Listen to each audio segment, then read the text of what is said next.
Okay, this is interesting. For the heck of it, I did a reading on the 69th year coming up this birthday.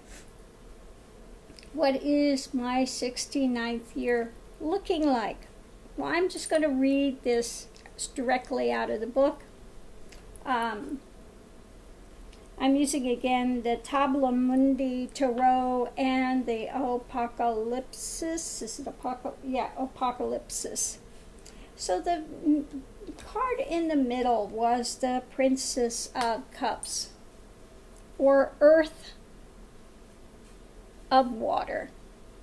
That grounded, earth of water, a grounded centeredness that is the longing for divine union, or with her power to dare, love is given form. So that giving of love as form, being that, okay. Coming into it, we have the Ace of Swords, root of the powers of air. Okay, root of the powers of air. So we're going to look that up. Ace of Swords. The seed grows from the root of the element of air, invoking the powers of reason. This is intellect as a tool of justice. The goal is the power to know. Okay, so it's about to know. Ace of Wands. Is below it. Foundation, Ace of Wands. Root of the powers of fire. Okay, Kundalini is the fire. Being a Kundalini guru, of course, that is the foundation. Okay, that is the foundation. So let's see what it says here under the root of the powers of fire. The seed grows the root of the element of fire. This is the initial spark of divine will, which becomes things of force, creativity, energy, potency, passion. Okay, the goal is a power to will, or in this case, this would be basically that Kundalini energy that takes one across the journey that one has done. The opening could be the opening of that Kundalini and that Kundalini energy. So that's it, the foundation of my thing. Above it, we have the zero, the Fool card, the beginning, the end. The Fool has traversed the wormhole. Okay, come out the other side. So we're going to read that exactly as it is in here. I thought this was this reading was really right on what the journey is and what remains after the journey is completed. So it was really interesting to see this come out. Okay, I'm going to get my glasses on so I can read this a little better. Okay, element trump of air, the Hebrew letter Aleph. 0 equals 1 minus 1. Okay. Well, that's it. It's the big 0. 1 minus 1. It's that loss of that ego identification. I am the Lord of the double wand of power, the wand of the force of Kaphmia, but my left hand is empty, for I have crushed a universe and nothing remains. And that's what remains. When the ego has dismantled, you don't become 1, you become the 0. Okay? It is neither day nor night, but some point in between, a moment pregnant with possibility. And this is what I always say, the 0 is that all possibility. All possibility. It's before that which has been manifested, but it carries the seed for all of creation within it. It is that seed state. This is the beginning or the re-beginning. This is the nascent state of pre-existence. The three Ouroboros rings the Fool crosses on his path represent Ein, Ein Sof, and Ein Sof Hour. Okay.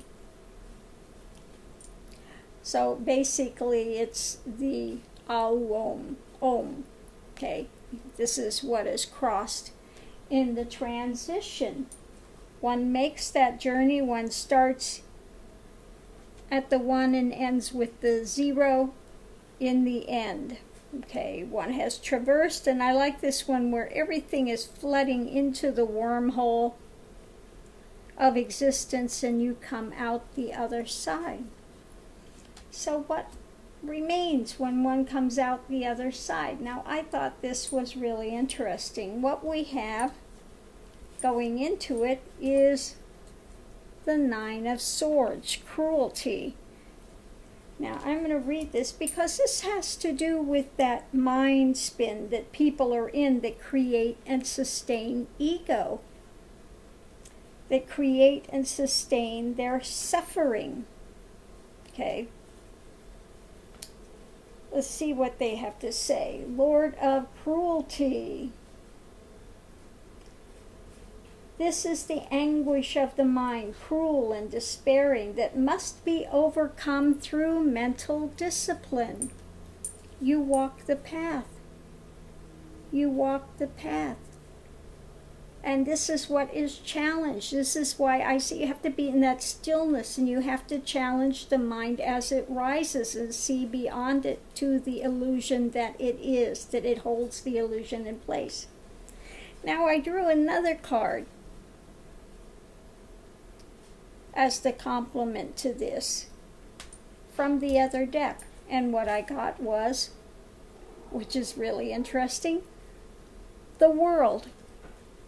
The world. The world is crossing that 9 of Swords, cruelty. So we'll go here to the other book, Tarot Apocalypsis, and we're going to read what it says about the world. Sophia, the philosophy, the point of arrival and conclusion, intended as the synthesis of the journey traveled. Okay. So it's having overcome the mind, having overcome the mind, having overcome that which brings that which brings one's bondage, baggage, overcoming that. And so then again we come back up to where we are here, the 0. The 0 blows all of that out. And what remains is that stillness, that 0 point balance. The mind does not arise again when one has overcome it. Okay. Now, if you had had this card and what had come up here instead of the world had been one of the other ones, that means you are still wrapped up in that ego identification, you would be in a world of hurt. Maybe you had traveled most of this, but then you had again caught within this. Okay. So one has to overcome the mind spin, be liberated, freed from it, and then one becomes a liberated being, no longer confused by that mental spin that has ended. It has, it doesn't even exist anymore. It is totally gone, totally gone.